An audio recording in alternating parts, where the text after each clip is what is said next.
Gracias, Jonatita. Buenas noches. Buenas noches.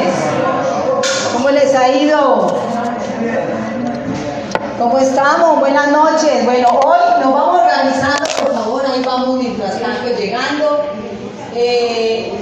¿Cómo me les ha ido? Me alegra verlos.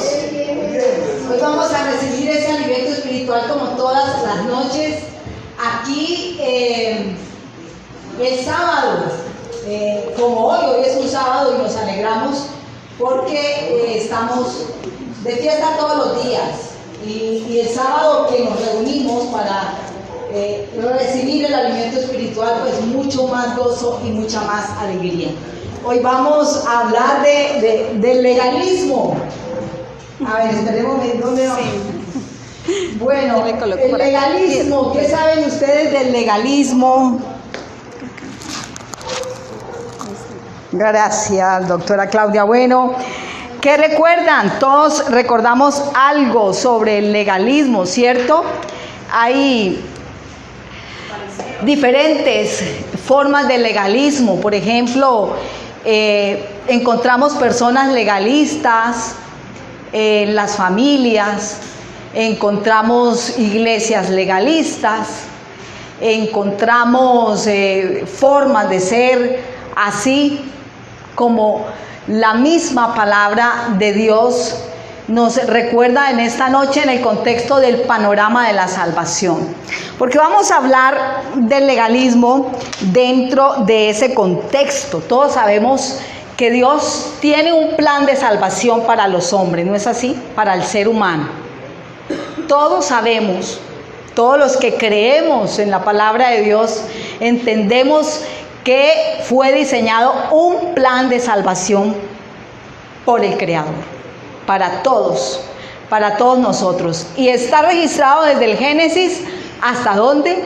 Hasta el Apocalipsis. Por lo tanto, hoy vamos a hacer énfasis en ese maravilloso tema y también nos vamos a detener, aparte de hablar del Señor Jesucristo, de un personaje que fue muy legalista. De él vamos a aprender mucho. Vamos a recordar también ¿a quién me refiero? A ver, me refiero a un varón de Dios que está y aparece ahí en las Escrituras. Todos lo conocemos. Todos conocemos a ese hombre de Dios que hizo su tránsito del judaísmo al cristianismo. Y encontramos a una persona, a un hombre, a un hijo de Dios, con esa, digamos, con esa actitud legalista o esa actitud religiosa. Porque ¿qué es ser legalista? Recordemos, ser legalista, aquí tengo unos sinónimos del término. Ser legalista es ser religioso. Ser legalistas es ser celoso. ¿Celoso de qué? Celoso de la ley. Celoso de guardar las leyes estrictamente. Y Pablo, el apóstol, Saulo, digámoslo, no le digamos todavía Pablo, llamémosle Saulo de Tarso. Ese era Saulo de Tarso en el judaísmo, un religioso, un legalista y un celoso de la tradición judía. Pero eso para nada, pues, fue malo a los ojos de Dios. Pablo se convirtió en un instrumento de Dios increíble, con todo y su forma de ser, porque Pablo tenía su forma muy particular de ser, que fue utilizada por Dios grandemente en el plan de salvación. ¿Para quiénes? Para la humanidad. Están viendo allá atrás, ¿cierto? Se está proyectando. Esta es la nueva traducción viviente. No es la que tenemos la mayoría de nosotros. No es la Reina Valera. Vamos a leer versículos de la Nueva Traducción Viviente. Y comencemos entonces con este primer versículo que nos dice, pero ahora, ¿quién lo dijo? Romanos, ¿no? ¿Quién escribió Romanos? Pablo. Ahora sí Pablo, no Saulo de Tarso, sino Pablo. Pero ahora, tal como se prometió tiempo atrás en los escritos de Moisés y de los profetas, Dios nos ha mostrado cómo podemos ser justos ante Él sin cumplir con las demandas de la ley. ¿Ya? Este versículo, si lo profundizamos y lo desglosamos como toda la carta de Romanos, es increíble, porque la carta de Romanos plantea el tema de la justificación no por la ley, no por las obras de la ley, sino por la gracia. ¿De acuerdo? Dice entonces el apóstol a la iglesia de Roma, y nos dice hoy Dios a nosotros, a ustedes y a mí, pero primero a mí antes que a ustedes, ¿no? Nos dice el Señor, pero ahora, tal como se prometió tiempo atrás, y Él nos recuerda los escritos de Moisés, o la ley de Moisés. Recordemos que la ley de Moisés fue la ley de Moisés, o es la ley de Moisés, porque la ley de Dios es la ley de Dios. Y la ley de Dios fue escrita ¿por quién? Por Dios mismo. ¿Sí? En el monte Sinaí, con el dedo de Dios, fue escrita la ley de Dios. Resumida en ¿cuántos mandamientos? En 10 mandamientos, ¿verdad? Esa fue la ley de Dios. Ahora bien, esa ley fue entregada ¿a quién? A un hombre. Muy bien, llamado Moisés, el director del Éxodo. En aquella época, entonces, Moisés recibe los 10 mandamientos de la ley del Señor, y esa ley del Señor esa ley fue dividida en 3 leyes. Por eso cuando leemos el Antiguo Testamento, descubrimos 3 clases de leyes, ¿no? No solamente recordamos que existió la ley de Dios solita, o la Torá, la ley de Moisés, las leyes de Moisés, el Pentateuco. Existían leyes ceremoniales y aún existe. En el contexto de los rabinos judíos, todavía encontramos, por supuesto, la celebración de esas leyes. Las leyes ceremoniales, si recordamos muy bien, tenían que ver con rituales, con fiestas solemnes, con sacrificios y todo lo que leemos en el Pentateuco. O sea, la ley ceremonial, todo ese tipo de ceremonias que fueron creadas, toda esa tradición judía que fueron creadas por Dios a través también, digamos, de Moisés. Todas esas leyes tenían una función dentro del plan de salvación. Vamos a recordarlo muy bien.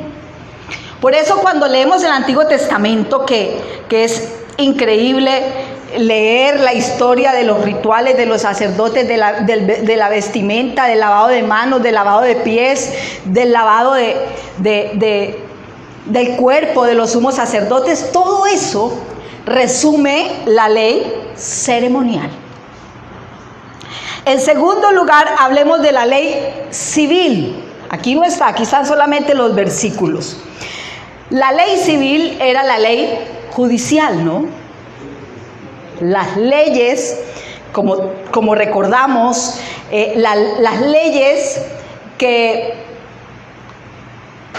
existían para que pudiese en el pueblo de Dios, ejecutar justicia y juicio.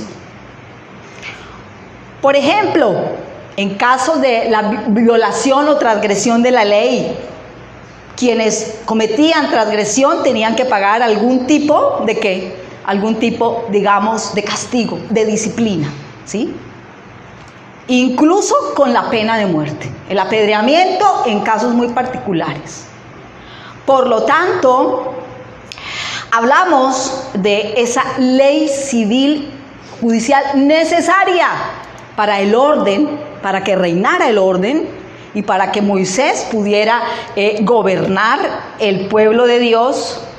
Incluso antes del Éxodo, fueron creadas ¿para qué? Para que existiese un orden, digamos, jurídico dentro del pueblo de Dios. En tercer lugar, hablamos de la ley moral. Y aquí la ley moral resume los 10 mandamientos de la ley de Dios. Y preparando ese temita recordé algo muy importante, que es la norma de todas las leyes. O sea, es la fuente de todas las leyes que se crearon cuando Moisés recibe la ley de Dios. O sea, la tradición de Moisés, las leyes humanas también, porque tan solamente Dios nos entregó 10 mandamientos, cuyos los 10 mandamientos se resumen básicamente en 2: amar a Dios sobre todas las cosas, y en segundo, al prójimo como a ti mismo. Por lo tanto, la transgresión de la ley moral era ya el pecado, ¿sí? Si bien esto es fabuloso, porque esto es un tema que no es sencillo ni de predicarlo, pero tenemos al Espíritu Santo que nos ayuda a entenderlo y también a socializarlo con el pueblo de Dios. ¿Qué vemos en esta segunda? Continuemos, por favor, en el primer versículo, no hemos salido de allí.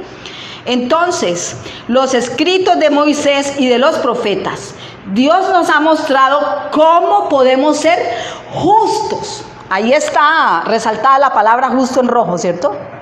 ¿O me equivoco? ¿O se cambió el color? Está bien, ¿cierto? Entonces, Dios nos ha mostrado cómo podemos ser justos ante Él. Incluso desde el mismo Antiguo Testamento, esa ley se dio, era un tipo de Cristo. O sea, todo lo que se planteó en el Pentateuco preparaba la redención por gracia. Todas esas leyes, las leyes de Dios y las leyes de Moisés, todo estaba planteado y programado ¿para qué? Para preparar el camino para la salvación por medio, ya no de la ley, sino por medio de la gracia, ¿sí?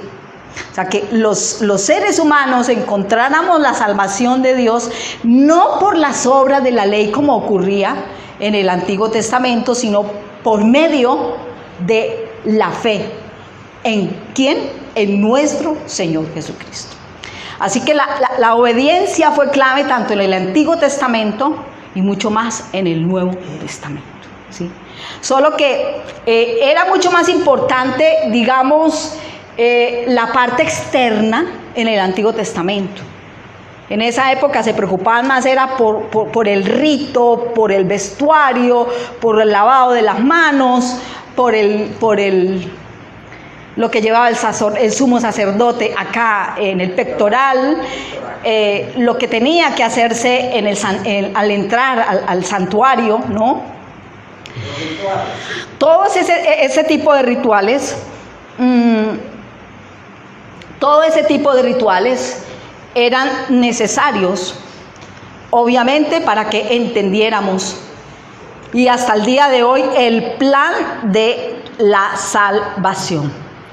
El cómo podemos ser justos ante Él. Porque cuando ya vino el mandamiento por medio de Jesucristo, lo más importante no era lo de afuera. Lo más importante era lo de adentro.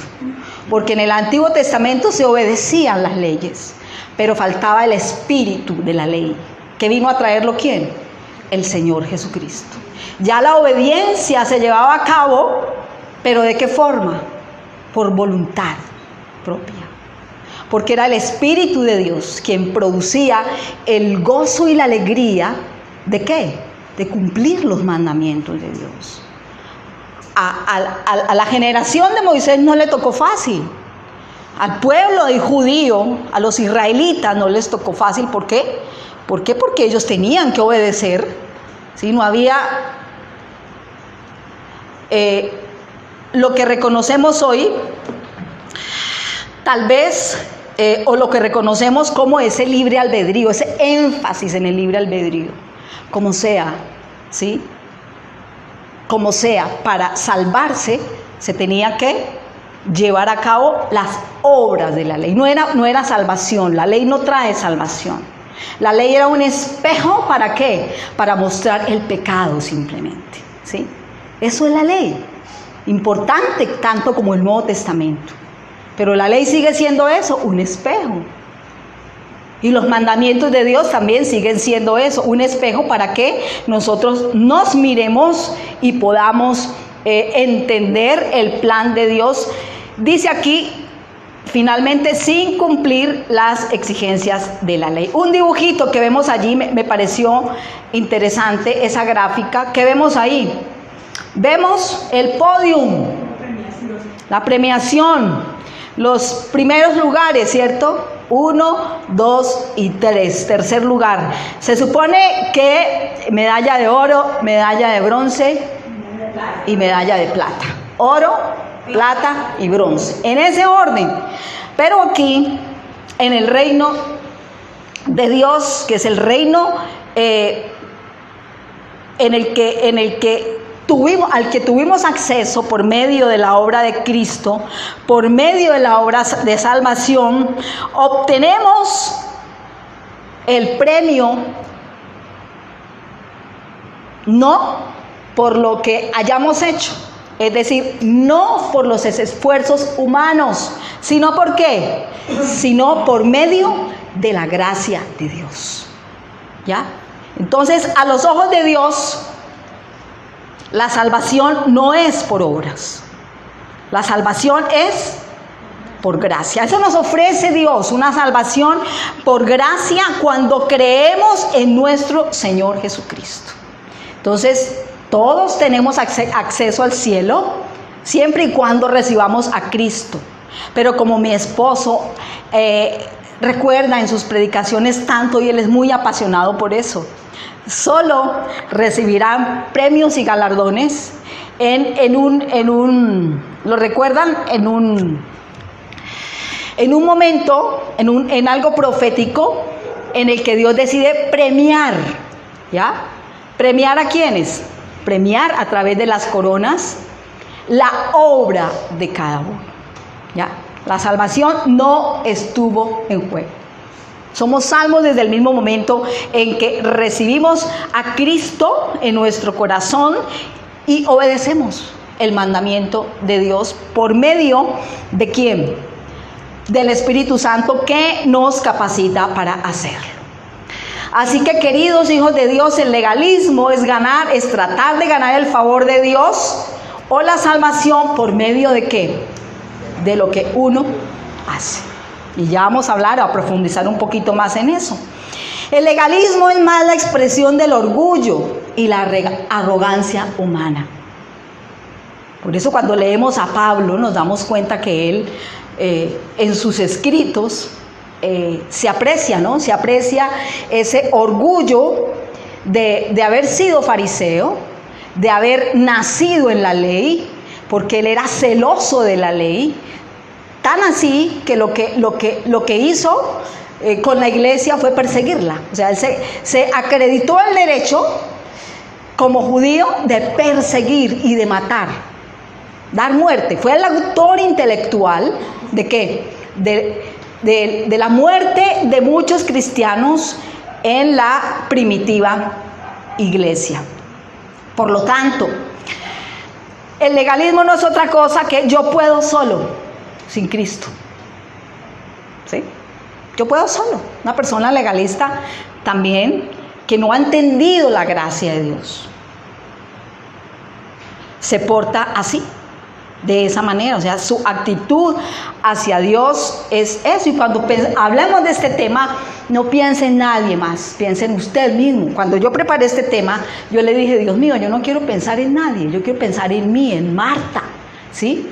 Porque es que parece ser que todos tenemos por dentro mucho de legalistas. Y tenemos que entregarle esa área a Dios, a Cristo, al Espíritu Santo. Muy bien, sigamos adelante entonces en esta presentación. ¿Está claro esta gráfica? Yo creo que sí, ¿verdad? Sí, bueno. Entonces ahí es la premiación en el tribunal de Cristo. Ahí es la premiación por la obra de cada uno, que era lo que explicamos ese día que fuimos a la casa tuya, Faustino y Nubiecita. ¿Lo recuerdan muy bien? Mi esposo les explicaba eso. Es la premiación en el tribunal de Cristo, lo que podemos observar allí. Sigamos hablando, ya no de Saulo de Tarso, sigamos hablando de ¿quién? De Pablo, el apóstol. Ese hombre celoso, ese que quería era acabar hasta con la cama del perro, porque era celoso de la ley, era celoso de la ley de Moisés, del Pentateuco y de las leyes que parece ser que son 600 y algo, ¿no? Hasta el día de hoy, ¿sí? 600 y no recuerdo cuántas exactamente, pero sí entendemos que la ley de Moisés cumplió su función dentro del panorama de la salvación. Luego, Romanos 7, en Romanos 7 ese espectacular capítulo antes del 8. No, pues qué descubrimiento, ¿no? Romanos 7 relata la experiencia de Pablo de Tarso. La experiencia, léanlo, yo creo que ese pasaje completico lo recordamos. Antes el 8 habla de la vida en el Espíritu y el 7 nos habla del pecado que reinaba en su carne, ¿sí? Él, habiendo salido del judaísmo, recordémoslo bien, tuvo una lucha fuerte entre la carne y el Espíritu, la misma que tenemos nosotros, ¿sí? Para finalmente que el que gobierne sea ¿quién? Sea Dios en nosotros y no la carne. Entonces dice Pablo así que yo sin la ley viví en un tiempo, miren esto, pero venido el mandamiento, el pecado revivió y yo morí. Aquí está hablando de la ley moral, digámoslo, ¿sí?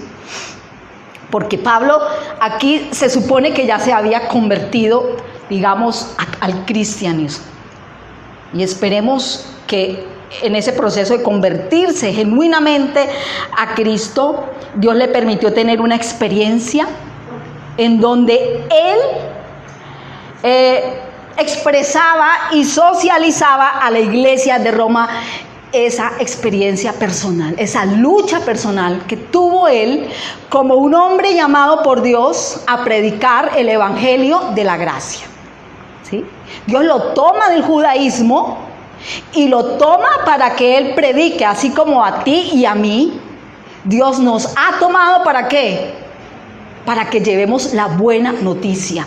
Para eso Dios escogió a Saulo de Tarso, para que compartiera a los suyos una buena noticia. La salvación ya no por las obras de la ley, sino la salvación por medio de la gracia, ¿sí?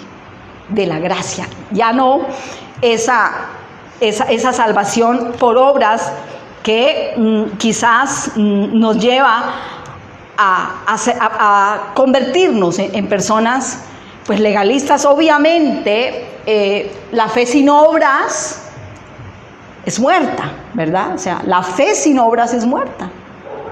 Yo no puedo pretender ser un hijo de Dios verdadero y auténtico y simplemente sentarme y no dar fruto para Dios, no tener discípulos, no evangelizar, no compartir, no dar la buena noticia, no entregar la buena noticia a todos aquellos que Dios me permite contactar. Y para eso fue escogido el apóstol Pablo, quien vivió en un tiempo sin la ley, pero venido el mandamiento. Ya habla él de su conversión a Cristo. El pecado revivió, obviamente fue más consciente. ¿Más consciente de qué? De pecado. O sea, la conciencia de pecado, que muchas veces ¿qué es lo que le pasa a la conciencia? Recordemos, se cauteriza. Mientras tomo agüita acá, tenía su conciencia cauterizada, es decir, lo que estaba haciendo le parecía bien y pensaba que estaba agradando a Dios a través de esa forma en que él quería agradarle. Y la ley trata de agradar más a los hombres que al mismo Dios. Y el pecado, dice Pablo, revivió y yo morí. Qué bonita experiencia que relata Pablo. ¿Murió a qué? No murió físicamente, murió al pecado. Cuando ya leemos Romanos 8, fue puerca, ahí se me fue el santanderiano. Fue puerca, cuando leemos el Romanos 8, el descubrimiento de Pablo de la vida espiritual, de la vida en el espíritu. Ya entonces hablamos de no la ley, sino el espíritu de la ley, ¿sí? O sea, ya él iba a ser ese hombre de Dios, tan obediente como en el Antiguo Testamento, pero mucho más obediente ahora, queriendo agradar a Dios en los mandamientos que él también le había entregado a los de la circuncisión, ¿no? Porque él predicó, ¿fue a quiénes? A los judíos. Pedro predicó a los de la circuncisión y Pablo, exactamente, muy bien. Es increíble esto, ¿no? Pasemos a Romanos, seguimos en esa preciosa carta, capítulo 3, que nos dice, pues nadie llegará jamás a ser justo ante Dios por hacer lo que la ley manda. Estamos hablando de la justicia de Dios, ¿verdad?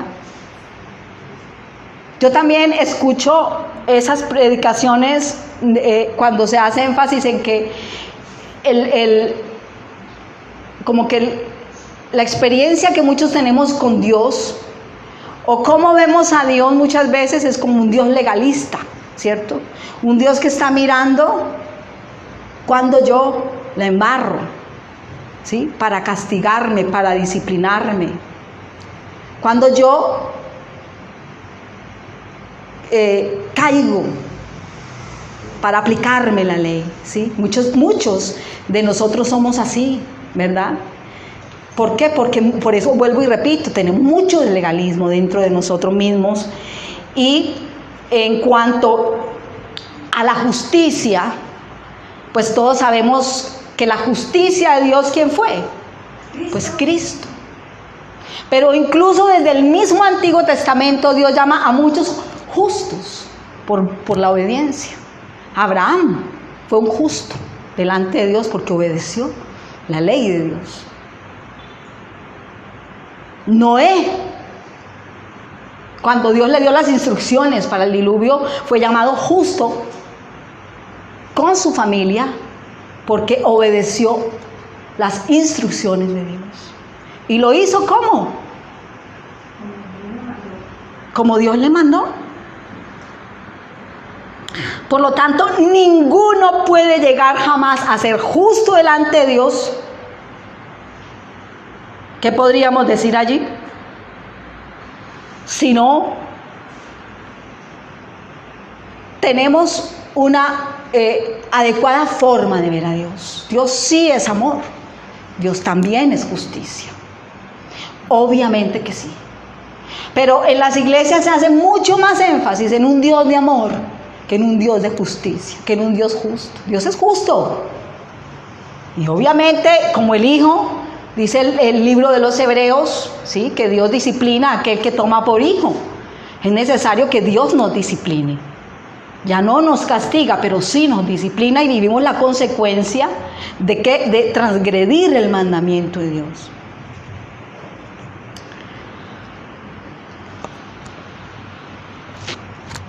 Sigamos adelante. Romanos capítulo 9. Y esto cada vez se pone mejor, ¿no? Este libro, esta carta a los romanos es espectacular. Hay que estudiarla mucho, pero se estudia dentro de ese contexto del plan de salvación de Dios. ¿Qué significa todo esto? Pregunta Pablo, ¿no? Aunque los gentiles no trataban de seguir las normas de Dios, fueron hechos justos a los ojos de Dios. Aquí Pablo ya no habla de los judíos, de los de su sangre. Aquí ya se está refiriendo a aquel pueblo a quien él fue llamado a evangelizar y a compartir las buenas nuevas. ¿Qué significa todo esto? Aunque los gentiles no trataban de seguir las normas de Dios, fueron hechos justos a los ojos de Dios. ¿Quiénes son los gentiles? Levanten la mano. Bueno, yo no digo que los gentiles, yo fui gentil. Fuimos gentiles. ¿Sí? ¿Ahora qué somos? Se supone que cristianos, ¿no? Se supone no, es que somos cristianos. ¿Sí? Debemos ser cristianos, ¿ya? Y convertidos, ¿cierto? No simplemente que nos interese lo de afuera, ¿no? Sino que realmente la conversión venga de adentro hacia afuera. Aunque los gentiles no trataban de seguir las normas de Dios, fueron hechos justos. Y eso sucedió por medio ¿de qué? De la fe. Así, sencillo. Por medio de la fe, no hay otra forma. Dios no nos complica las cosas. Dios nos facilita las cosas. Nosotros somos quienes nos complicamos la vida al tratar de vivir la vida cristiana en nuestras propias fuerzas, mas no en el poder que Dios nos da por medio del Espíritu Santo que mora en nosotros. Pero dice él en el versículo 31, los hijos de Israel se esforzaron tanto en cumplir la ley para llegar a ser justos delante de Dios y nunca lo lograron. Hizo el diagnóstico de lo que pasó con los de su sangre, con los judíos, con los de su generación, con sus antepasados, con los patriarcas. Dice, no lograron agradar a Dios por medio de la ley. Por eso Pablo en Romanos 11, más adelante, 10 y 11, si mal no estoy, él ora por la salvación de los judíos. Ora para que los suyos se salven como se salvó él, porque él sí realmente tenía esa pasión, porque experimentó la salvación por gracia, que es la que nosotros debemos experimentar y vivir. Dice, se esforzaron tanto. Dice el versículo 32, ¿por qué no? Porque trataban de hacerse justos ante Dios por cumplir la ley, en lugar de confiar. O sea, ellos culturalmente heredaron toda esa ley, esas leyes rituales, esas leyes ceremoniales, ese tipo de cosas. Fue difícil desapegarse de eso. Bien complicado. Seguirá siendo complicado, porque al día de hoy hay judíos legalistas, ¿no? Que cumplen ritualmente la ley y son celosos con su ley. Uno cuando va a Israel, ¿uno qué encuentra? Todavía encuentra gente legal que es celosa de que uno vaya a Israel, de que uno vaya a orar al muro de los lamentos. Se ponen celosos, para ellos es muy difícil y por eso complican tanto el acceso al judaísmo, mucha ley. ¿Por qué? Porque ellos son celosos y ellos se saben y ellos son escogidos y son el pueblo de Dios. No por ser ustedes los mejores, los escogí, sino por ser el más insignificante de todos los pueblos. Por eso los amé. Y por eso hacen parte del plan de salvación. ¿De acuerdo? De acuerdo. ¿Cómo estamos? Bien. Bueno, muy bien. Veo que algunos están tomando nota, qué chévere. Gálatas 2:16, pasemos ahora también a una epístola que escribió Pablo, que es esa maravillosa epístola de la libertad cristiana. Es que Dios nos hizo libres. Y cuando uno lee la carta a los Gálatas, uno se da cuenta de que el legalista no es libre. Muchas veces no es feliz. ¿Sí? Dios nos llamó a libertad, no a libertinaje, ojo con esto. Porque a veces convertimos en libertinaje la gracia de Dios. Y nos parece que ya todo es gracia. Ah, no, es que Dios es un Dios de amor, Dios es pura gracia. Ya nos salvó, ya nos perdonó y ya somos salvos. Así sea, con un 6 pasamos, ¿cierto? La salvación. Bebamos y comamos, que ya fuimos salvos. No es así. Por supuesto que no es así. Sin embargo, dice en el verso 16, sabemos que una persona es declarada justa ante Dios por la fe. Mire lo sencillo del plan de salvación y no por la obediencia a la ley.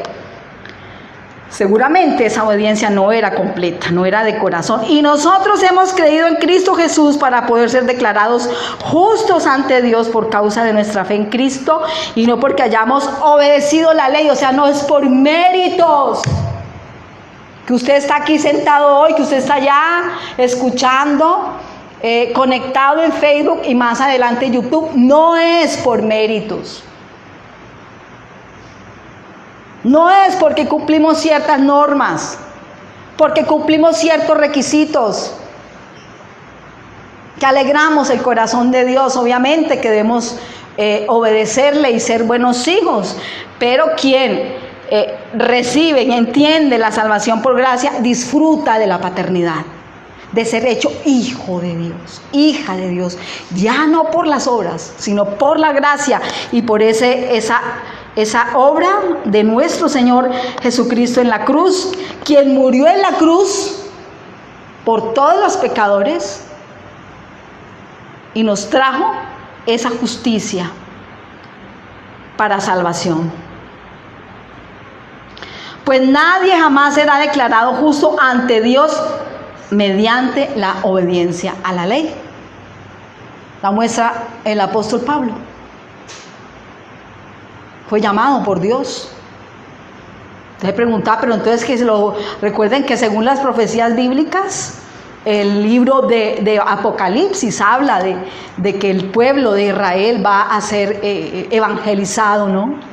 Evangelizado, y el mundo entero tiene que ser evangelizado y tiene que conocer y recibir a Cristo para que se lleve a cabo el plan de salvación divino, el plan de salvación. Y nadie entonces será declarado justo sino a través del gran sumo sacerdote, que es ¿quién? Jesucristo, nuestro Señor. Ya vamos a terminar. Seguimos también con Pablo en la carta a los Efesios. Son versículos muy claves. El 8 nos dice, Dios los salvó por su gracia. Le recordaba Pablo en Éfeso a ellos. ¿Cuándo? Creyeron. Usted no tiene ningún mérito en eso. Es un regalo de Dios, dice la NTV. La salvación no es un premio por las cosas buenas, verso 9, que hayamos hecho, así que ninguno de nosotros se puede jactar de ser salvo. Es que yo soy una maravilla. Es que yo soy la séptima, ¿cómo es? La última gaseosa en el desierto. Eso pudo haber dicho Saulo de Tarso. Él sí decía, yo soy fariseo de fariseos, practicante y celoso de la ley. Yo soy la última gaseosa del desierto. Nadie como yo. Y de hecho Pablo fue el ser humano, el personaje bíblico que más se parece a Cristo. Logró un estatus espiritual, un nivel espiritual muy tremendo cuando entendió la salvación no por obras, sino por la fe. Segunda de Timoteo, un consejo de Pablo a su discípulo. Pues no nos salvó y nos llamó para vivir una vida santa. Ojo con esto. No nos salvó, perdón. Nos salvó y llamó para vivir una vida santa, diferente. Porque no podemos negar que el llamado de Dios es a eso, a la santidad. ¿Sí? Sed santos porque yo soy santo. Y Él quiere un pueblo santo. Celoso, sí. Apartado para Él. Que así como el judío sabe que quién es sobre la tierra, nosotros también lleguemos por Dios, se nos abra esta cabeza y entendamos quiénes somos para Dios. ¿Quién es usted para Dios? Para ese Dios que nos llama a la santidad, a la pureza, sino porque era su plan desde antes del comienzo del tiempo para mostrarnos su gracia por medio ¿de quién? De nuestro Señor Jesucristo. Y a Tito también le dijo en el verso 5, Él nos salvó no por las acciones justas que nosotros habíamos hecho, sino por su misericordia. Aquí ya aparece un término, el término misericordia. La gracia de Dios no es otra cosa que la misericordia, la miseria. Recuerdo hace mucho tiempo me explicaban ese término, miseria. Cordia tenía que ver con corazón, ¿cierto? Miseria con la miseria humana y cordia con el corazón, exacto. Nos lavó quitando nuestros pecados y nos dio un nuevo nacimiento y vida nueva. ¿Por medio de quién? Por medio del Espíritu Santo. Y Gálatas también sigue explicando. Pablo, en esos momentos recuerdo, antes de concluir este tema, una anécdota de unos niños, todos loquillos, que entraban a un huerto a robarse, o sea, entraban por las tapias, ¿cierto? El huerto lleno de peras, los muchachitos, los chinitos se subían por las tapias a robar las peras, ¿no? Y lo hacían era así. Y resulta que el dueño del huerto se dio cuenta de lo que estaba pasando con esos chicos, con esos muchachos, y los llamó y les dijo, bueno, ¿ustedes qué pasa? ¿Por qué entran a robar lo que hay en el huerto, saltando la reja? No hay lío conmigo. Yo soy el dueño de esto, pero ustedes lo que tienen que hacer es toquen la puerta, yo les abro la puerta y ustedes vengan, entren y tomen las peras que necesiten. Así es Dios, ¿sí? Así es Dios. ¿Qué representa? ¿De qué nos habla esa pequeña ilustración? El problema que tenemos con el pecado, a veces es la lucha, o sea, sabemos que cumplir el mandamiento de Dios no vamos a tener problemas, ¿sí? Si lo hacemos legalmente. Pero siempre buscamos como la forma contraria a la de Dios. Y es que somos expertos, como que nos gusta. Por eso Pablo dijo el pecado que moraba, que reinaba en él. No era otra cosa, ¿sí? O sea, que le gustaba hacer las cosas a su modo, ¿sí? Pero no al modo de Dios. Y así somos o no somos, me equivoco. No, señora. Así somos, así soy yo, es que lo hablo por mí misma. Uno quiere hacer las cosas no como Dios dice, que le va mejor. ¿Sí? O sea, ahí sí lleva el doble de peras cuando me voy por lo legal. No, es que me salto el portillo ese y hago como me parece. Ese es el propósito de esa pequeña ilustración. Sin embargo, en el Gálatas 2:16, ¿no? O sea, los niños esos traviesos somos cada uno de nosotros, que nos queremos salir con la nuestra y hacer las cosas al estilo de uno. Sin embargo, sabemos que una persona es declarada justa por la fe en Jesucristo. Bueno, parece que la repetición de la repetidera, pero no lo es, y si lo es necesario. Y no por la obediencia a la ley.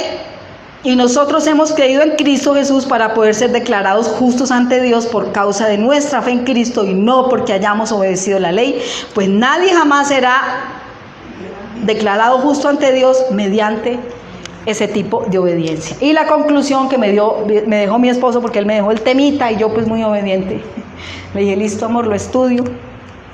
El temita que te mostró Dios, que hablemos dentro del contexto de la justicia, porque estamos hablando este mes de la justicia, ¿verdad? Pero hoy estamos hablando del legalismo, algo que nos impide acceder a la justicia de Dios. Cuando somos legalistas, no disfrutamos de la gracia, nos complicamos la vida. Cuando somos legalistas, no somos felices, ¿cierto?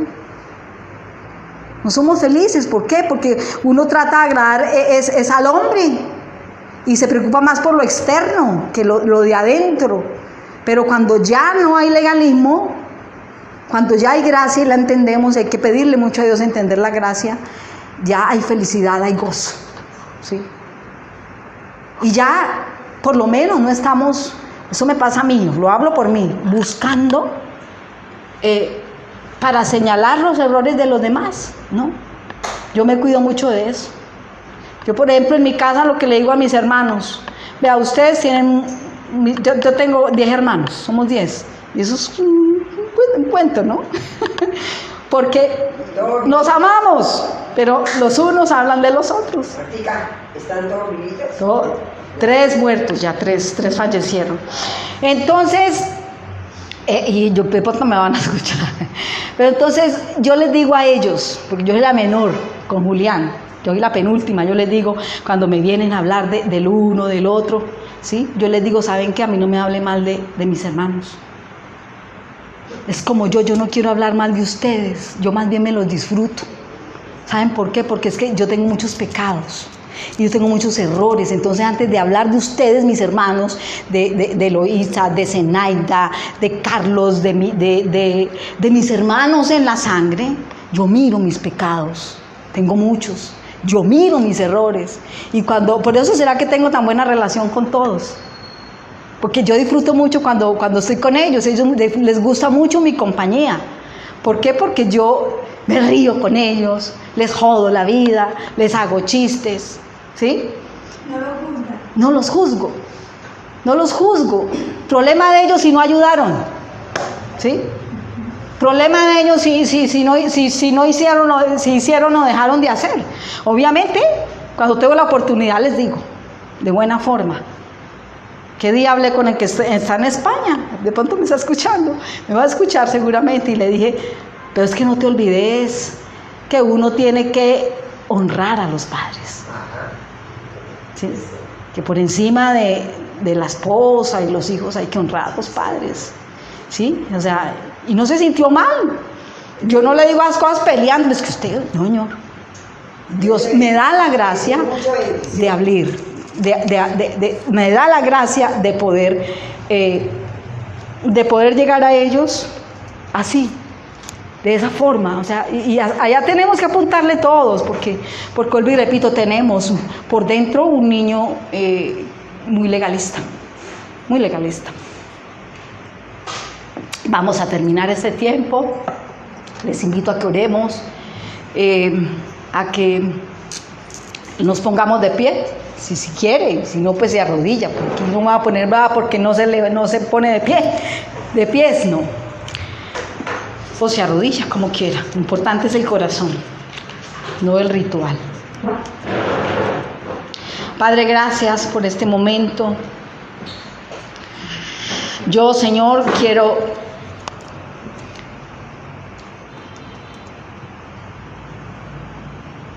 dejar el resultado de esta predicación, como siempre, en tus manos, como hemos aprendido todos los que nos paramos en este atril.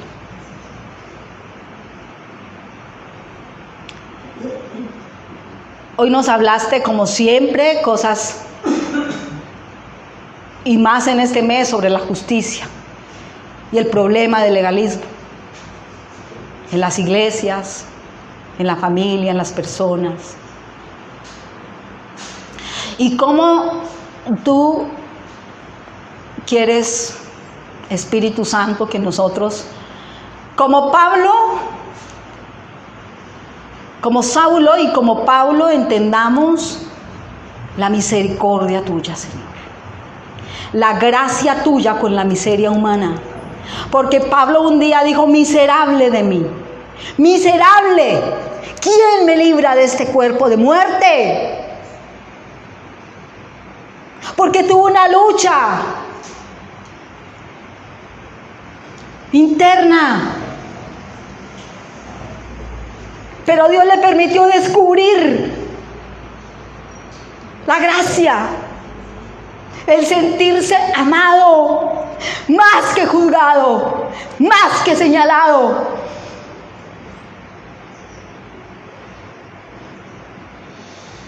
Por eso encontramos en sus escritos la ley, sí, porque se necesita la ley, el orden, pero se necesita la gracia de Dios para experimentar que fuimos salvos no por obras y no por méritos, sino por la gracia de Dios. ¿Quiénes éramos? Miserables, pero la misericordia de Dios se derramó desde el Antiguo hasta el Nuevo Testamento y hasta el día de hoy y hasta la venida de Jesucristo para llevar a cabo todas las profecías bíblicas, hasta la institución del reino celestial sobre la tierra. Y hoy me has traído a este lugar, como todos los días, a entender que no por ser mejor me escogiste, sino por ser el más insignificante, el más pecador. Porque un día Pablo dijo: yo soy lo que soy por tu gracia, Señor. Y yo te invito a ti, donde estás, que le des gracias a Dios por lo que eres. Un hijo amado, una hija amada de Dios. Por eso pensó en ti dentro del plan de la salvación. Por eso que a partir de cada predicación nosotros experimentemos, Señor, la alegría de poder dar las buenas nuevas. Ese gozo característico en Pablo al ir a su público, a los gentiles, y hablar de la gracia de Dios.